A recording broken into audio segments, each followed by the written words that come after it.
Good morning, friends. Myself, Sagar M. Makwana, lecturer in Mechanical Engineering Department, Kollabudhi Polytechnic, Navsari.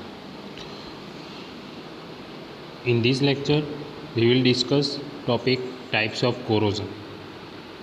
ખવાણના પ્રકારો આ topic આજે આપણે શીખીશું. So, which are the types of corrosion? First is uniform corrosion, uniform ખવાણ. Second is pitting corrosion, pitting ખવાણ. Third is stress corrosion. Then biological corrosion, high temperature corrosion, ઉચ્ચ ઉષ્ણતાપાન ખવાણ કહેવાય છે એને. Galvanic corrosion, galvanic ખવાણ. Selective corrosion, selective ખવાણ.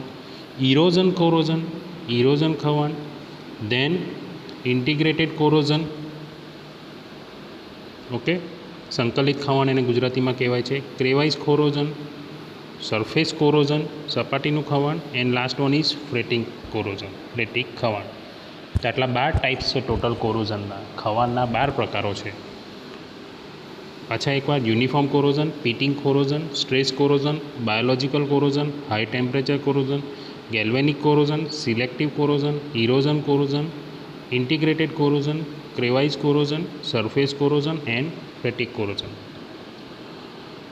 સો એમાંના આપણે અમુક corrosion આ લેક્ચરમાં શીખીએ, બાકીના નેક્સ્ટ લેક્ચરમાં શીખીશું. So first corrosion is uniform corrosion. Uniform ખવાણ. આ કોરોઝન શું છે? Sorry. These type of corrosion first appear on certain part of surface and then spreads over the whole surface. These type corrosion first appear on certain part of surface and then spreads over the whole surface. આ ખવાણ શરૂઆતમાં સપાટીના અમુક ભાગમાં જ શરૂ થાય છે અને પછી ધીમે ધીમે સમગ્ર સપાટી પર ફેલાઈ જાય છે. Corrosion of this type is the result of chemical reaction due to which volume of the parts gets reduced continuously. Okay, chemical ક્રિયા દ્વારા આ ખવાણથી ધાતુના પાર્ટ્સના કદમાં સતત ઘટાડો થતો જાય છે. The corrosion affects the whole surface equally at all points. આ ખવાણ પાર્ટની સમગ્ર સપાટી પર એક જ સરખું ફેલાતું હોવાથી, એક જ સરખું થતું હોવાથી એને આપણે યુનિફોર્મ કોરોઝન કહીએ છીએ. એટલે આપણે યુનિફોર્મ ખવાણ કહીએ છીએ. ઓકે, શું છે આ કોરોઝન? શરૂઆતમાં અમુક સપાટી પર જ શરૂ થાય છે, દેન આખી સપાટી પર ફેલાવા લાગે છે. કેમિકલ ક્રિયા થવાથી ધાતુના પાર્ટ્સમાં સતત ઘટાડો થતો જાય છે ખવાણને લીધે. આ કોરોઝન પાર્ટ્સની સમગ્ર સપાટી પર એક જ સરખું થતું હોવાથી યુનિફોર્મ કોરોઝન, યુનિફોર્મ ખવાણ કહેવામાં આવે છે. આ કોરોઝનને લીધે મેટલનો સીધો જ વ્યય થતો હોવાથી મોટું નુકસાન થાય છે. જો કોરોઝન રેઝિસ્ટન્ટ મટીરિયલનો ઉપયોગ કરીને પાર્ટ્સ બનાવ્યા ન હોય તો આ ખવાણથી પાર્ટ્સની તાકાતમાં પણ ઘટાડો થાય છે. આ કોરોઝનને અટકાવવા માટેનો સીધો રસ્તો મટીરિયલની ફેરબદલી કરી દો અથવા પાર્ટ્સની સપાટી પર કોરોઝન રેઝિસ્ટન્ટ પડ ચડાવી દો. જ્યાં પણ આવું કોરોઝન થાય, યુનિફોર્મ કોરોઝન, ત્યાં મટીરિયલનો ઉપયોગ કરી ત્યાં નુકસાન વધારે થતું હોવાથી કોરોઝન કંટ્રોલ કરવા માટે કોરોઝન રેઝિસ્ટન્ટ પ્રોપર્ટી ધરાવતા મટીરિયલનો યુઝ કરીને જ પાર્ટ્સ બનાવવામાં આવે છે. Okay, so this is the corrosion, uniform corrosion. Now next is pitting corrosion. Pitting corrosion. The loss of material from the positive polarity of parts surface leads to these types of corrosion. Its effect is less on limited portion of the surface, but it is very serious in nature. This type of corrosion takes place at rapid rate and its occurrence cannot be known till the failure of the parts. A main point છે. જો જે positive પોલારિટીવાળા parts છે એની સપાટી પરથી electrochemical process થવાથી આ ખવાણ ધાતુ બગડે ત્યાં સુધી થાય છે. તેનું પ્રમાણ મર્યાદિત સપાટી પર ઓછું પરંતુ ગંભીર હોય છે. આ ખવાણ ઝડપથી થાય છે અને પાર્ટ ફેલ થાય ત્યાં સુધી જાણી શકાતું નથી. મેઇનલી એલ્યુમિનિયમના પાર્ટ્સનું આ રીતે કોરોઝન થાય છે. અને જે ભેજવાળા વાતાવરણ હોય છે એમાં સ્ટેનલેસ સ્ટીલના પાર્ટ્સનું પણ આ જ રીતે કોરોઝન થતું હોય છે. એમાં શું થાય છે, પ્રોડક્ટિવ પડ તૂટી જાય છે અને પ્રોડક્ટિવ પડ તૂટી જવાથી તિરાડ પડે છે. પાર્ટ્સની સપાટી એનોડ બને છે અને આ એનોડ ફરતો સપાટીનો ભાગ કેથોડ બની ગેલ્વેનિક સેલ રચાય છે. ગેલ્વેનિક સેલ શું છે એ આપણે આગળ જોઈ ગયા. આ કોરોઝનથી સપાટી પર ખાડા પડે છે અને રકાબી આકારના નાના નાના ખાડા પડે છે. આવા ખાડા કે છિદ્રોવાળા સપાટીવાળા પાર્ટ્સનું રિપેરિંગ ખર્ચ વધારે આવે છે અને પાર્ટ્સની સપાટી પર આ ખવણથી અસંખ્ય ખાડા પડી જાય છે. ખાડાઓની ઊંડાઈના પ્રમાણમાં પાર્ટ્સના માપમાં ઘટાડો થતાં તેના પર આવતા સ્ટ્રેસનો સામનો કરનારું જે એરિયા છે એ ઘટવાથી ફેલ થાય છે પાર્ટ્સ.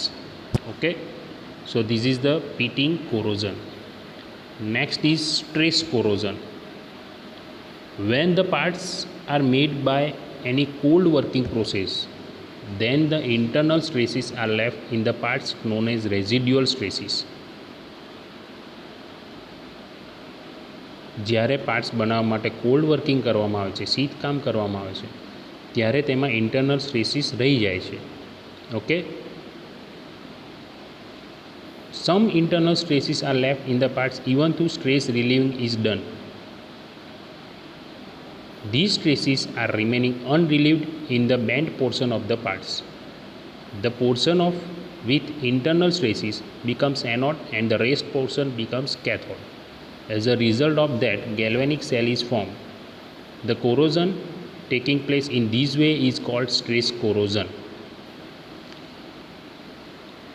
જો જ્યારે પણ કોલ્ડ વર્કિંગ થાય ત્યારે તેમાં ઇન્ટરનલ સ્ટ્રેસ રહી જાય છે પાર્ટ્સમાં. સ્ટ્રેસ રિલીવ કરવા માટેની હીટ ટ્રીટમેન્ટ કરવા છતાં પણ થોડા ઇન્ટરનલ સ્ટ્રેસ રહી જાય છે. આવું પાર્ટ્સના વળાંકવાળા ભાગમાં વધારે બનતું હોય છે. એ વળાંકવાળો ભાગ એનોડ બને છે અને પાર્ટ્સનો બાકીનો ભાગ કેથોડ બને છે, એટલે ગેલ્વેનિક સેલ રચાય છે. આ રીતે પાર્ટ્સનું કોરોઝન થાય છે, તેને સ્ટ્રેસ કોરોઝન કહેવામાં આવે છે. આ કોરોઝનથી પણ ક્રેક થાય છે, તિરાડ પડે છે. એક વખત ખવણ શરૂ થઈ એ ખૂબ જ ઝડપથી વધે છે, એટલે પાર્ટ્સનું ફેલોર થાય ત્યાં સુધી એને જાણી શકાતું નથી. ટેન્સાઇલ પ્રકારના સ્ટ્રેસના કારણે થતું આ કોરોઝન દરેક મેટલ અને એલોય મિશ્ર ધાતુઓમાં થાય છે. ખવાણ પ્રેરક કોરોઝન પ્રેરક વાતાવરણમાં આ પ્રકારના ખવાણથી પાર્ટ્સ ફેલ થાય છે. સ્ટ્રેસ લેવલને પ્રમાણસર આ કોરોઝનથી aluminium alloys, carbon steels and brass માટે વધુ નુકસાનકારક પણ નીવડે છે stress corrosion. Okay, so types of corrosion અને 3 ટાઈપ્સ જોયા આપણે: uniform corrosion, pitting corrosion and stress corrosion. 12 types હતા કોરોઝનના.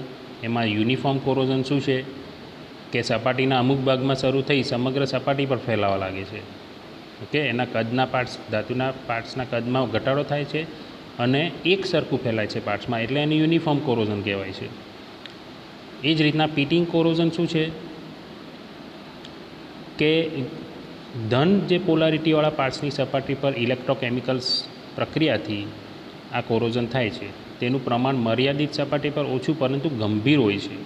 ઝડપથી થાય છે આ કોરોઝન અને પાર્ટ ફેલ થાય ત્યાં સુધી ખબર પડતી નથી.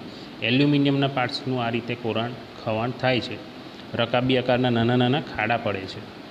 અને સ્ટ્રેસ કોરોઝન, તો સ્ટ્રેસ કોરોઝન કોલ્ડ વર્કિંગથી થાય છે, કારણ કે કોલ્ડ વર્કિંગ કરવાથી મેટલ્સ પાર્ટ્સ પર ઇન્ટરનલ સ્ટ્રેસીસ રહી જાય છે અને ઇન્ટરનલ સ્ટ્રેસીસને લીધે એનોડ ને કેથોડ બને છે, ગેલ્વેનિક સેલ રચાય છે અને પાર્ટ્સમાં કોરોઝન થાય છે. એને સ્ટ્રેસ કોરોઝન કહેવાય છે. Okay, I hope you understand all this topics, types of corrosion, uniform corrosion and stress corrosion. Thank you.